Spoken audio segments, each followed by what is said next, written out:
Do you know what's so fascinating about space travel? Sometimes everything goes so smoothly that it almost seems boring. In the best possible way, because it means that engineers have everything under control.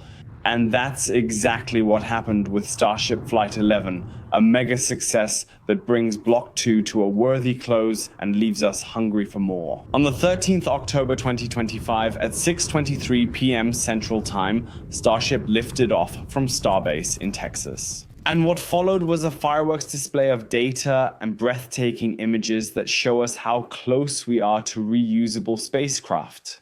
My name is Servan, and this is Mars Chronicles. Let's take off. Let's start right away with the booster, because it was the star of the show.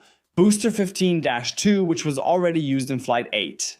Back then with Chip 34, which unfortunately exploded in space, this time it was paired with Ship 38. And 24 of the 33 Raptor engines had already been flight tested, which showed how SpaceX iteratively improves their hardware. Just before T0, we got this view of the Super Heavy booster's engines. And if you look closely here, you can see that some of the engine bells were deformed. But that didn't harm the flight. The ignition went normally with all 33 engines, a thunderous launch that made the ground shake. Hot staging was also absolutely routine. Look, some of the slots in the hot staging section are welded shut to direct the upper stage exhaust so that it pushes the booster in the desired direction.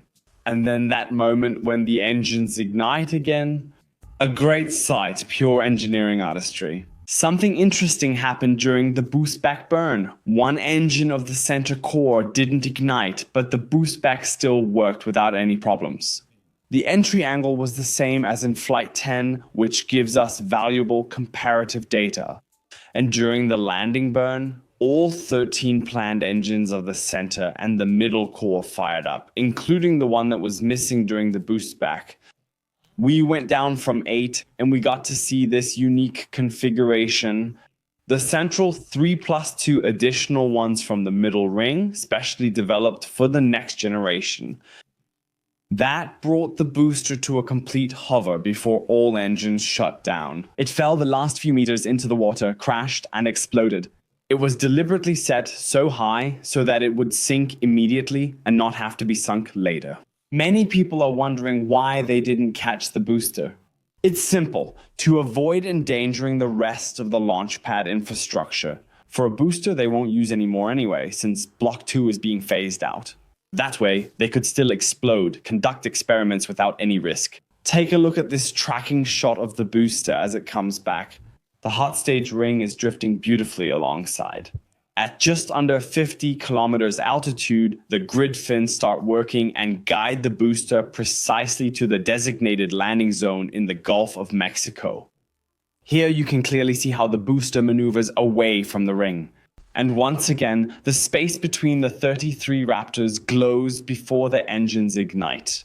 A visual highlight. Now, onto the ship. It flew past south of Florida, and Astronomy Live captured these epic images as it passed by.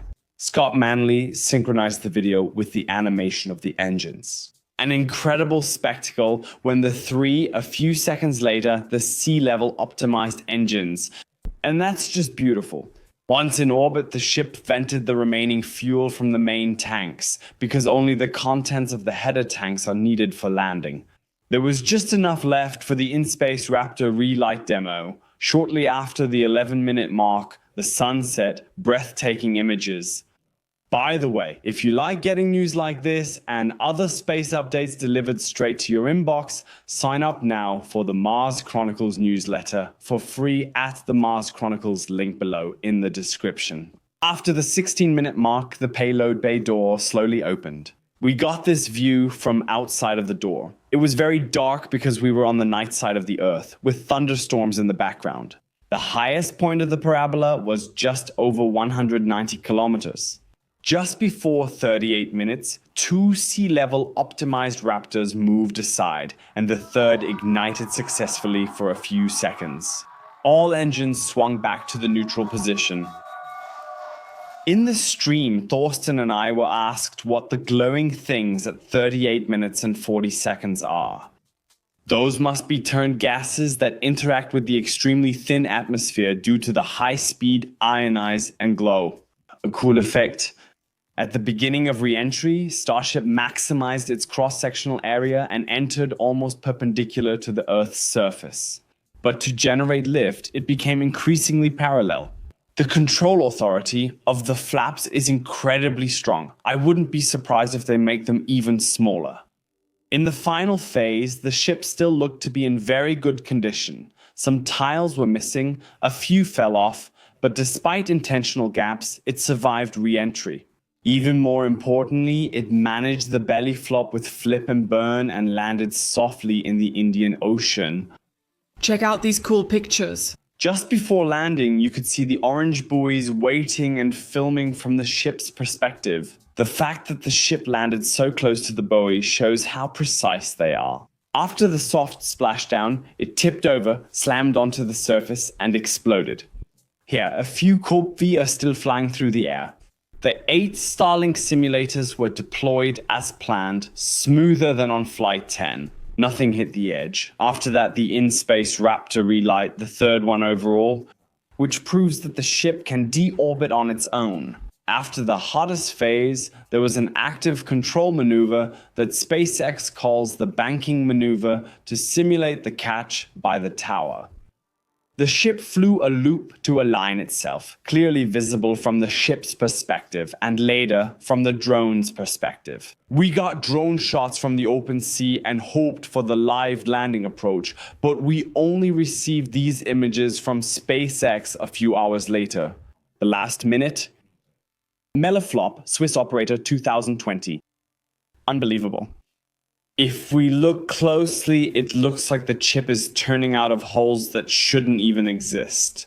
In other words, the plasma probably ate through in some places where the steel was unprotected. The chip was badly scorched, and there seemed to be a hole at the tip of the nose where fire was shooting out. Tiles had fallen off everywhere, and there was a buoy on the left. We now know Starship is stable enough to withstand heat damage. That's essential for the future. But what I do wonder is, where does this red color come from if there were no metallic tiles this time?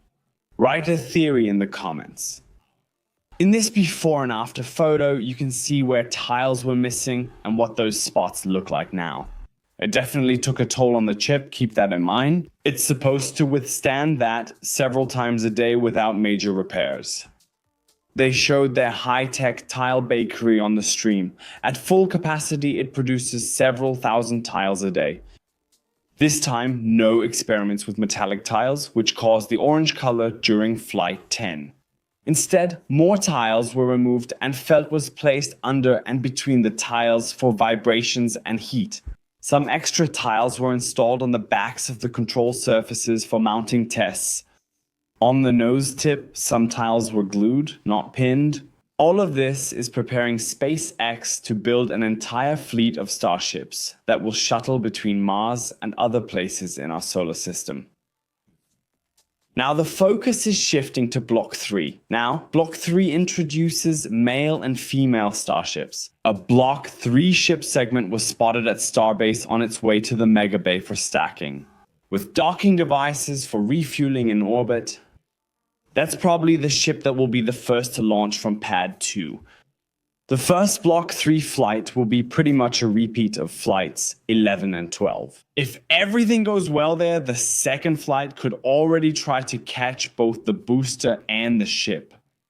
The next milestone is then docking and refueling in orbit. We're expecting a rapid increase in the Starship launch cadence. I wouldn't be surprised if by the end of 2026, we look back at 20 or more launches. Because SpaceX needs to carry out the first demo mission for Artemis 3 and land on the moon as soon as possible. That also includes a refueling mission.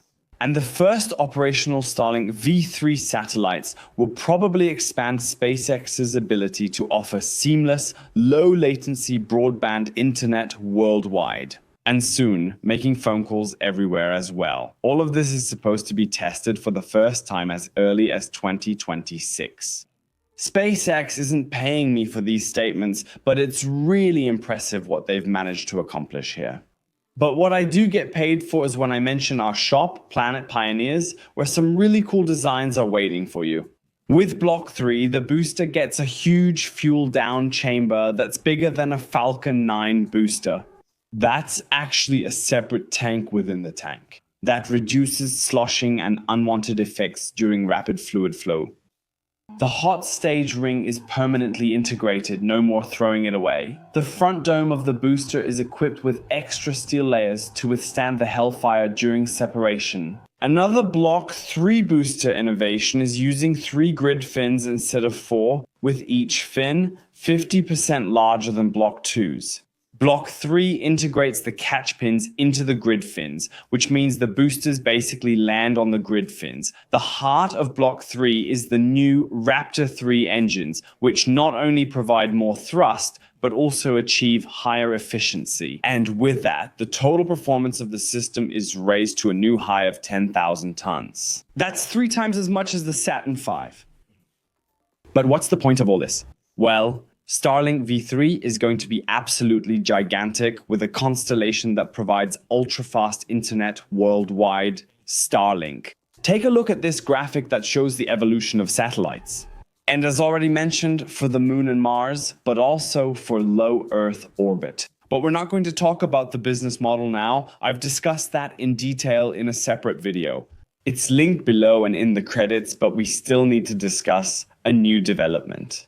SpaceX has officially announced that starting in 2030, they will offer commercial flights to Mars and already have their first customer for it. The Italian Space Agency, which will send experiments along, will go to the moon as early as 2028. Was that perhaps already an admission that Artemis 3 will be pushed back to 2028? Or does SpaceX want to wait with the first commercial missions until after Artemis 3? They also mentioned point-to-point travel on Earth again, so that plan's definitely still on the table. All in all, that was a highly successful flight and a fitting conclusion for Block 2. Now it's on to Block 3. Sometime between Christmas and February, the first flight could happen. If you enjoyed this detailed analysis of Starship Flight 11, subscribe to Mars Chronicles and leave a thumbs up. Many thanks to all channel members and Patreon supporters. For early access to our videos, see the video description below for details. My name is Servan, and this was Mars Chronicles. Thanks for tuning in. Pera spera ad astra.